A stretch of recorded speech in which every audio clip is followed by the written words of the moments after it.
நடந்தது நிலத்தை கைப்பற்றுவதற்கான போர். இதுவரை ஏடறிந்த வரலாறுகள் அனைத்தும் வர்க்க போராட்டத்தின் வரலாறு என்று மார்க்சும் ஏங்கல்ஸும் சொல்வார்கள். ஏடறிந்த போர்கள் உலகத்தில் நடந்து கொண்டிருக்கின்ற போர், நடந்த போர்கள் அனைத்தும் நிலத்தை கைப்பற்றுவதற்கான போர்தான். ஏன்? நிலத்தை இழந்தால் பலத்தை இழப்போம், பலத்தை இழந்தால் வளத்தை இழப்போம், வளத்தை இழந்தால் அனைத்தையும் இழப்போம், அனைத்தையும் இழந்தால் அரசியலை இழப்போம், அரசியலை இழந்தால் சொந்த நாட்டில் அகதியாக மாறுவோம்.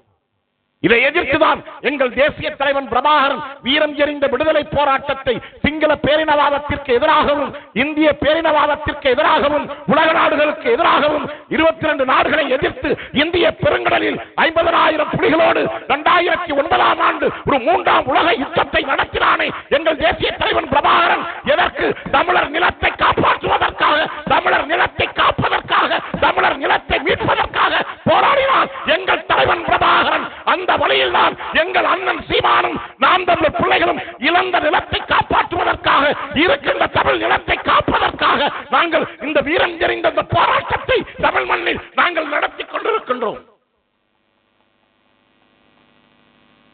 ஏன்? எல்லா நிலமும் போய்விட்டது, பறிபோய்க் கொண்டிருக்கின்றது.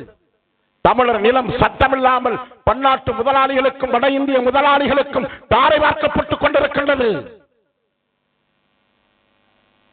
பிஜேபியை எதிர்க்கின்றோம், பிஜேபியை எதிர்க்கின்றோம், பிஜேபி உள்ளே பூந்துவிடும் என்று நம்மளை ஏமாற்றி பாரதிய ஜனதா கொண்டு வருகின்ற அனைத்து திட்டங்களையும் தமிழ்நாட்டில் திணித்துக் கொண்டிருக்கின்றது, அமல்படுத்திக் கொண்டிருக்கின்றது, நிறைவேற்றிக் கொண்டிருக்கின்றது கருணாநிதியினுடைய மகனுடைய ஆட்சியில்.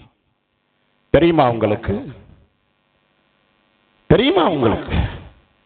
இதோ சென்னைக்கு பக்கத்தில் காஞ்சிபுரம் மாவட்டத்தில் பரந்தூர் என்கின்ற ஒரு கிராமம் பரந்தூர்.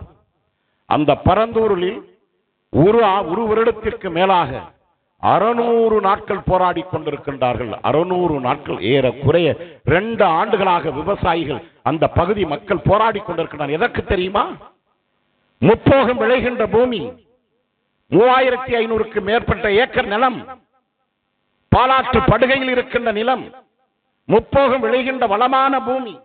அந்த நிலத்தை எடுத்து விமான நிலையம் கட்டுவதற்கு மத்திய அரசு திட்டம் தீட்டி தமிழ்நாடு அரசுக்கு அனுப்புகின்றது. தமிழ்நாடு அரசை அது நிறைவேற்றுவதற்காக இன்றைக்கு துடித்துக் கொண்டிருக்கின்றது.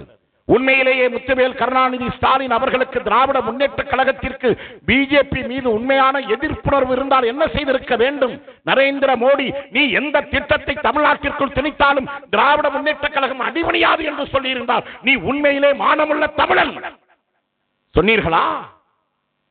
சொன்னீர்களா?